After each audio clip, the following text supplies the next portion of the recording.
Welcome to my channel. Thank you for subscribing. Ice cream, yo. That's not me, sorry. I cannot be your next door AI. Besides, what is going on with this AI stuff? Can somebody please explain to me? Because kind of things I see on TikTok. Hi guys, welcome back to my YouTube channel. I make study abroad content for people that intend to study in the UK and also in Belgium. And if you have general questions regarding living abroad or just generally lifestyle content, I don't put a lot of those here. I put them on Instagram. Do follow me on Instagram and you see more of my content. Also shout out to my friends, Success, Dami Square, because there's another Dami, and everyone has been asking me to make content regarding getting a Schengen visa because they want to visit, Schengen areas. This content is for you. I'm going to be just addressing you and literally everyone. In today's video, I'm going to be responding to a question that I get a lot these days because I just came back from Malta.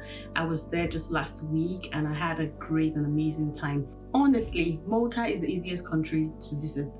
I swear, I've been to more than 10 countries and I can tell you categorically that Malta was easy breezy, from the visa application to checking at the airport to booking of a flight to even navigating the country. I can tell you for free, Malta is one place that everybody should visit.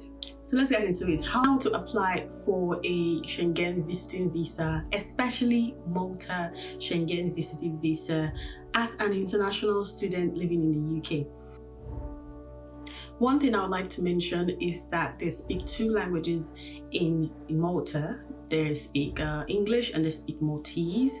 It's a very good place for English-speaking people to go to. When I visited Malta, there were lots of people from London. I was hearing British accents everywhere, literally, and it was so easy to navigate the cities. The signposts are in English and also in Maltese. They call out the stops that you're supposed to stop at in English and also in Maltese, which I found really fascinating. And you could interact with anyone, literally anyone. Anyone can get this visa as long as you follow the rules. But for me, I have a little bit of travel history. I used to live in Belgium. I lived there for 2 years. And because of this, I thought they would give me more than 3 months, but they didn't give me more than 3 months. I guess I have to reapply again. But here is the flow of the application. You first of all go to the website. I'll put a link below for general information. Just read through and understand what they need, what they require. I'm going to address everything here, but it's very beneficial to go through those things and pen down the things that you need to work on. For example, you need a bank statement for 3 months. You need to put this down. You need to start preparing for this 3 months before the time, so you know the amounts that you need and all that. So when you go to that website and you feel like you're ready and you're prepared, you go to the other websites to book an appointment. I'll advise you to book an appointment first before gathering all the documents, but just have a general idea of the documents that you need. So when you go to the website, it will ask you for your email and ask you for your password, and then you follow the prompt until you get the particular date. For my time, because I applied just before summer, there was the backlog of people was too much. So there was really no dates anywhere else. I tried Spain, I tried Portugal, I tried different places. There were no dates. It was my friend that actually helped me get the date. So I got the date and it was 2 months after I picked the date. So I had ample time to really prepare my documents and all that. But for the visa, I got it between 4 to 5 days. It was already sent to my house. So it's really easy to do. The first document you need as an international student living in the UK is your BRP. Make sure this BRP is not expiring in a few months, and you can't make a photocopy of the BRP when you're going to submit your documents. You have to take it as it is, the original. The second document you need is your passport. That's your international passport, the one you use to cross borders. This passport have to have a validity of at least 3 months post when you want to travel. If you don't have that space, that validity, you might be denied. So if you need to renew your passport, start working on renewing your passport. That's the second document that you need. The next document that you need is a completed application form. This document can be printed in that link I have in the description box. Just look look through and you will find it. And it contains information like your name, your date of birth, your parents' name. One thing of caution that I will always say on this channel, ensure that it's consistent with all the information you submitted to the UK when you were applying for the visa. If you don't have the details, go to your email, go to your documents, and really ensure that it's the actual thing there. Still on this application form, one information I think that's was a bit confusing for me is the type of passport that I have. They asked you what type of passport you have. I picked ordinary passport. That's the type of passport that you have if you are from Nigeria originally. If you're from Ghana, I think it's about the same thing. Just ensure that you find out, do a quick Google search and ask what type of passport do I have as a Ghanaian or as a Zimbabwean or something. And if they ask you if you have residency in any other place, you do have residency, you're not applying from Nigeria, you're staying somewhere. So you say you have residency in the UK, impute the residency number, which is behind your BRP. If they ask you your occupation, even if you have a part-time job as a care worker or something else, always put that you are a student. Because if you put that you are a worker, they'll start asking you for payment slips and all that, and you don't really need that stress. Put that you are a student. And if they ask you who your employer is, you put your uni name and your uni email address and your uni everything. If you're not sure where to find these, go to your enrollment letter. You see the letter, you see the official name of the school. On top of that letter, you also see the official address of the school on top of that letter, and impute those information, because that's what they'll be looking at if it's consistent with what you have filled in your application form. What is the purpose of your visit? You are going for tourism. No other reason. You are going for tourism. Me and you know you're going for tourism. If they ask you how many entries do you want, some people, to be safe, usually put one entry, but I don't advise that. Put multiple entry. If they don't want to give you multiple entry, they could also give you one entry. It's up to them. But put multiple entry just in case you don't just want to go into Malta. You want to go and see Belgium, France, any other countries in the Schengen area. Put multiple entry. If they ask you who pays for this thing, it's yourself. Except perhaps somebody's inviting you, then you put this person's details, but they will ask for proof of financial solvency from this person. So if you have more than £1,000, for example, in your account, always put yourself. Don't need to stress and complicate the process. And if they ask you for means of support, if you have cash, if you have credit card, if you have debit card, whatever thing that you have, put it there. So fill it. You can hand fill it. You can fill it in your system, PDF, print it out and sign. We always have to sign. So you set this aside. The next document that you need to take to the Visa Application Center is your booking confirmation. So when you book an appointment to go to the VFS office to apply for the visa, you will get a confirmation email in your email. So you need to print this out, because that's the first thing they will ask you when you're about to enter the building. You need to print this out and add it to the list of documents.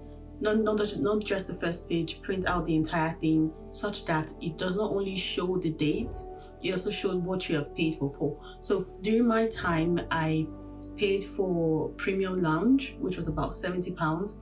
So you need to have that, otherwise they will not give you premium lounge services.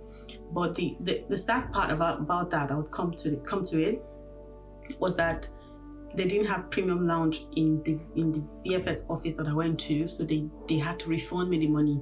So they just asked me to pay an extra 20-something pounds and made that my visa application fee. But if you are submitting in London, there is a service for premium lounge. I wouldn't advise or non-advise it because I have not experienced it, but I know London Wahala is always very busy. You really need to sit down and have someone help you if it's necessary. But £70 if you feel like a baby girl, you want to splurge or something. The next document you need is your accommodation booking confirmation. I would advise not to make a definite commitment with this one, because you don't know whether or not you will get the visa, and you don't know when exactly you will be going. Plans do change, so I usually just book a cancelable trip. I use bookings.com, there's Airbnb, there's so many booking platforms out there.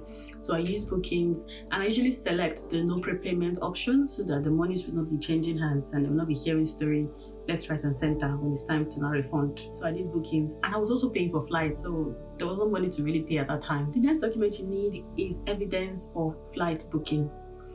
This is quite crucial because going to Malta, the major airline that goes to Malta is the Malta Air itself. So you need to either book with Malta or book with Ryanair or book with Wizz Air or anyone that you feel is cheaper.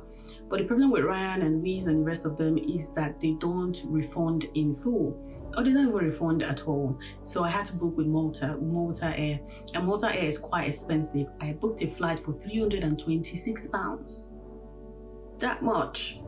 When I eventually went to Malta, I didn't spend that much. I booked I booked still with Malta Air, but I used Skyscanner to find the flight, and it was about £75. And I wanted to add like a luggage to it because I wasn't about that backpack life. I need clothes. So I had to add a bit of money. So it ended up being £97. So 97, 320 something. So the difference is much. And it wasn't even like I was booking way ahead in second cheaper flight. I was booking like a week to 2 weeks too. And I booked that 300 and something 2 months too. But the good part is if the cheaper flights get cancelled, I don't get any money back. But the Malta Air got cancelled and I got the money back. Not in full, I lost a bit.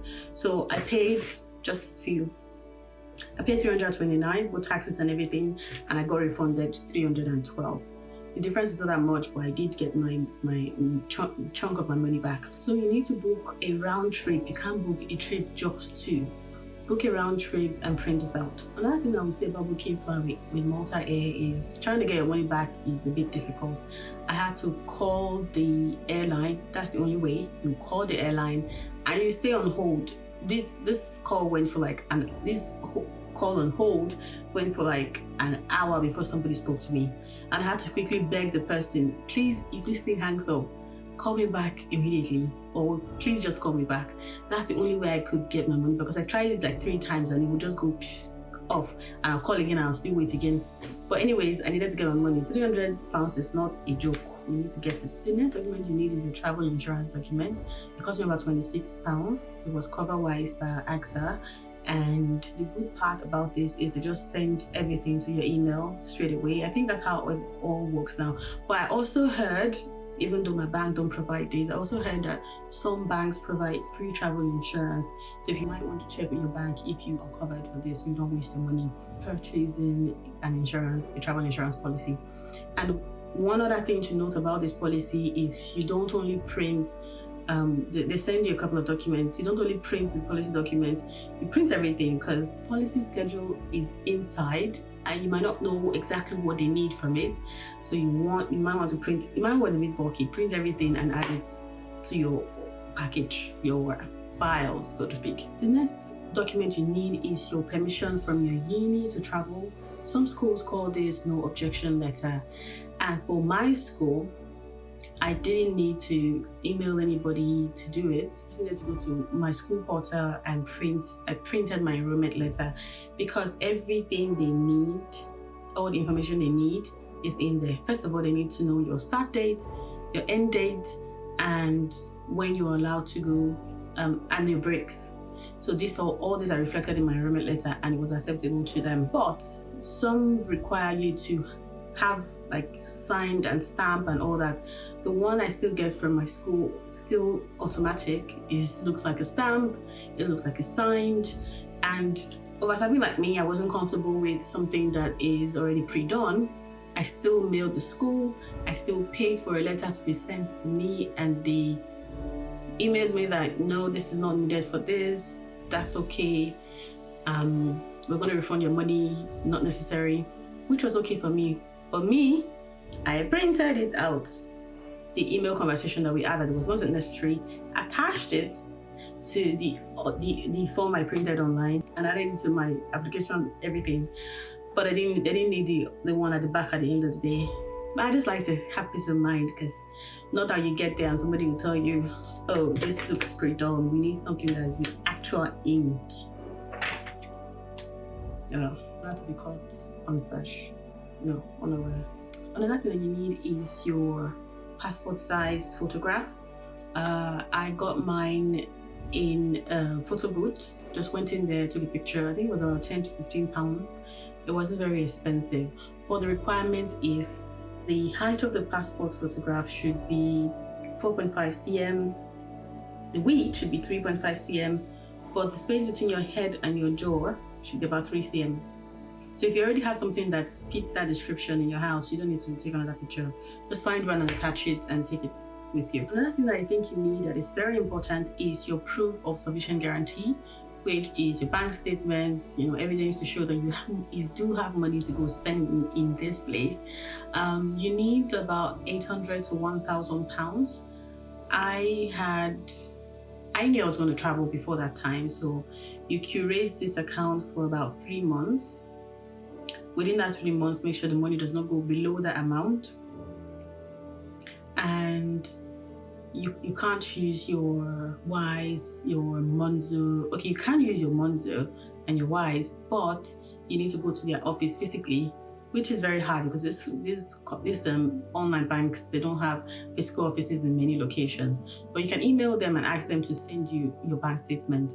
But I had another physical bank that I used, walked in there, asked for something for travel. They have experience with these things. They will give you one stamped, the sign that shows the closing balance and also the history for the last 3 months. 2 other documents that I know for sure you do not need, but I thought you needed, was your travel itinerary, which is a list of places you want to visit, just like you stating that I indeed am a tourist, I want to see XYZ. I did that, but it was not requested for, and I brought it back home. Also, like a letter of introduction. That a lot of people do this. Oh, my name is this, I'm a student of this, and I intend to travel to Malta. Can you approve my BAP? Blah blah. Not needed. I did write one, but I brought it back home. So you gather all these documents, print them all out. I recommend printing 2 copies. You can always bring back the paper, recycle it. Print all of them and take it to the visa application center on that day. Apply. What would they ask you? They'll ask you for a visa fee. My visa fee was about 90 something pounds, and my service charge, VFS service charge, was 27.38 pounds, and passport delivery, I think it was also in that fee. But budget about 30 pounds for passport delivery. Always up to passport delivery so that they'll bring it to your house. So in total, everything was about 120. If you add the passport delivery, everything will be about 150 pounds. That's basically all you need to get a visa, 150 pounds. Except other things that you'll be spending. Okay, maybe you add the 10 pounds for passport, so 160.